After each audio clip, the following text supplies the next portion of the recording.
set aside our differences, and we do have differences. We're a very divided nation, but we're not going to be divided for long. I've always brought people together. I know you find that hard to believe, although this group probably doesn't find it hard to believe. But we are going to bring our country together, all of our country.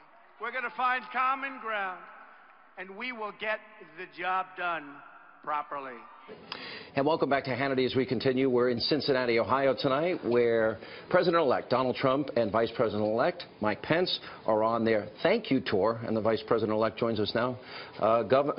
Should I call you Governor, Vice President-elect? I mean, you got a lot of titles still, right? How are you? Just call me Mike. Good to see you, Sean. Good to see you. It's great to be in Cincinnati, and a lot of excitement here. And but the President-elect and I are really just here to say thanks. Thanks to the people of Ohio, Kentucky, Indiana, and really all across America for giving us the opportunity to serve. And you know, you told me a big part of your speech is thank you for giving us the chance to. That's right. Explain that.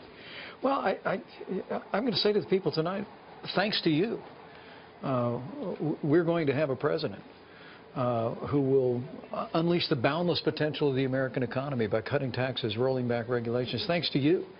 We actually have a president-elect who's already saving jobs in America. We just had a rally earlier today in Indianapolis where, because of President-elect Donald Trump, 1,100 Hoosiers are going to have jobs at a factory that was going to close and move all those jobs to Mexico. So my message tonight is just to make sure that people know that the President-elect and I are working every single day to build a team, to lay out an agenda, to make America great again, and to keep the promises that he made, and it'll all be thanks to them.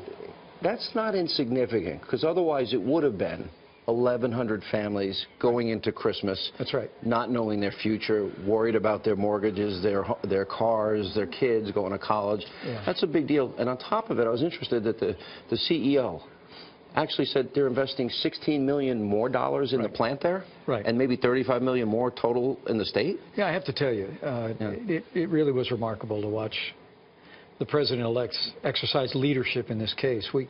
You know, Indiana's a prosperous state. We have job announcements all the time, really. In spite of what's been coming out of Washington, D.C., we've been holding our own. But this last February, we learned that here's a company that had been around in Indiana since the 1950s that was going to close its factories and move all those jobs to Mexico. When I knocked on their door and said, is there something we can do? They said it's a made decision. But just about a week after the election, President-elect Donald Trump picked up the phone, called the chairman of the parent company, United Technologies, and said, look, we're going to cut taxes, we're going to roll back regulation, we're going to have trade deals that put the American worker and American jobs first, and we'd like you to rethink this. And they said, we will. And we started those conversations. But I think what people see in that effort in President-elect Donald Trump is a man who keeps his word, a man of action, and a man who is not going to rest until we get this economy moving again for every American. You know what President Obama said about this? And I was playing it on my radio show today.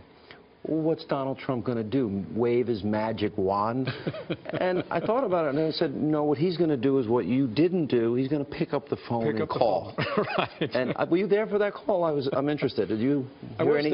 I was there when he did it. Yeah, he picked up the phone and he spoke really one American to another, and he just said, I'm just calling to tell you that we're going to do exactly what we said we were going to do. We're going to cut taxes on job creators, businesses large and small. We're going to roll back the avalanche of regulation. Back in March, the leadership of Carrier told me what was driving them out of the country more than anything else was an avalanche of red tape coming out of Washington, D.C. And what the President-elect told the leader of that company was we're going to do exactly what the American people elected us to do. And he asked them very graciously in his own way to if they'd reconsider that. And I got to tell you how inspiring it was for me. And your home state, which, by the way, has been doing well, as you pointed out. That's right, but 1950s is a long time. It was inspiring for me to see the way that our President-elect just leaned into that effort, kept his word, his son has made a difference in the lives of 1,100 Hoosiers. Son calls him a blue-collar billionaire. Probably a great example, right? You know, it's funny. I went out earlier before you guys got here in the crowd, and I talked to a lot of people, and this issue of Carrier came up, and what was the most important thing? What was the most important thing? I kept asking. He's going to keep his promises. And they said this was one of them. And when you think about it, the agenda, if you break it down, and I talked a lot about it in my closing arguments, you said you saw the night before the election. I did. Supreme Court justices, originalists, right. vetting refugees, repatriation, 15% corporate tax, Obamacare replaced, health care savings accounts. Then you got building the wall, education back to the states, energy independence. What am I missing? Not a whole lot, although there is a little bit the more. Military. We're going to rid of the Iranian rebuild deal. the military. We're going to support law enforcement at every level with the resources and the tools they need to restore law and order to our communities, and the list goes on. But you're absolutely right. I have to tell you, in addition to being Vice President-elect, I've been asked to chair the transition, and to see the caliber of men and women around this country who he is drawing to this effort, the cabinet appointments he's made so far, and there'll be more appointments next week. Stay tuned. But you're not going to give us a sneak preview. Okay. But I just have to tell you, it's been exciting to see the energy, the vision, and the leadership that Donald Trump talked about on the campaign now being implemented by President-elect Donald Trump. I don't see him take a lot of days off, and I know you're in a lot of these meetings, and he's included you a lot. You told me the other night. This is what I think is that people want to know, that those promises that he made are going to be kept. And I think this is where Republicans, and I speak as a conservative, where they lost me a little bit. They promised to repeal and replace Obamacare. You know what a phony show vote is, but they never put the teeth into it. Or stop executive unconstitutional amnesty. Give us the Senate. You got the Senate. They didn't do it. They funded it. Things like that, I think, really annoyed a lot of people. It's important to keep your word. It is important to keep your word. And President-elect Donald Trump is a man of his word. I will tell you, he's dispatched me to Capitol Hill. We both went there together a couple of weeks back already, sitting down with the leadership of the House and Senate and laying out a plan, not just for the first 100 days, the first 200 days to implement that agenda. And, you know, you've known him a lot longer than I have. You know, this man is the very embodiment of optimism and energy and creativity. Oh, he controls the room. He's going to bring all of that to Capitol Hill, and we're going to drive that Trump agenda forward, and we're going to make America great again. How did it go when you were there yesterday? Because I know you were there yesterday speaking with a lot of these leaders. How were those meetings? Great discussions. We really brought our legislative teams together. Met with the Speaker, met with Leader McConnell in the Senate. And, you know, our effort is to be ready literally on day one, to be able to walk our new president into the Oval Office to take action on day one on a number of executive orders that the Obama administration has put into effect, but literally in that very moment to initiate efforts to repeal and replace Obamacare, to end illegal immigration once and for all, and to get this economy moving again with less taxes, less regulation. And it's exactly the agenda that he ran on. And I keep telling members of Congress, buckle up. It's going to be a busy year. Listen, that's a big agenda. If you got all those things done, I would say it's a prescription, the conservative solutions that I've wanted for a long time. How has your life changed? I understand you guys don't fly in the same plane anymore. True? For the most part? Well, that's right. That's part of the new changes.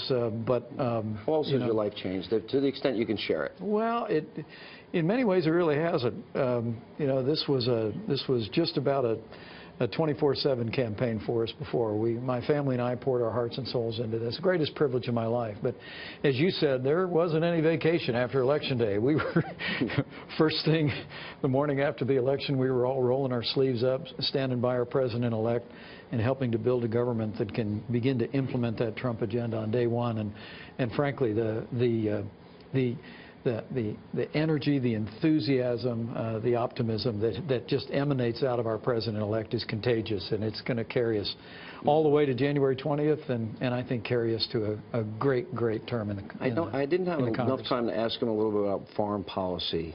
Is the Iranian deal done? Will that be eliminated? Do you think, as he does, that was a horrible deal? I think it was a horrible deal, but a lot of the money's already been transferred.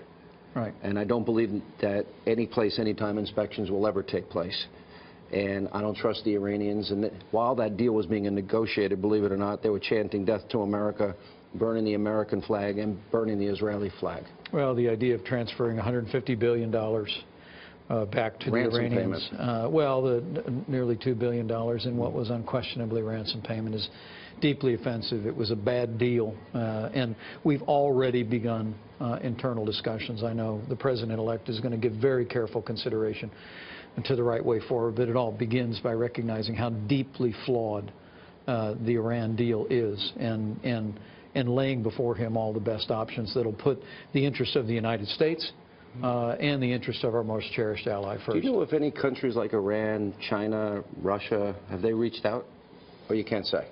It's fine if you can't. Well, I can tell you the leadership in China and Russia have reached out.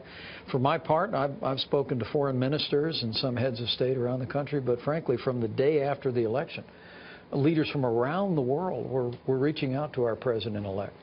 I mean, I really do believe that people across the globe, leaders across the globe, recognize the kind of leadership that President-elect Donald Trump is going to bring to the White House. And they've been reaching out with graciousness, engaging directly with him, and he's been engaging with them with the kind of considerate, straight talk that I know will always characterize the way he deals with the world.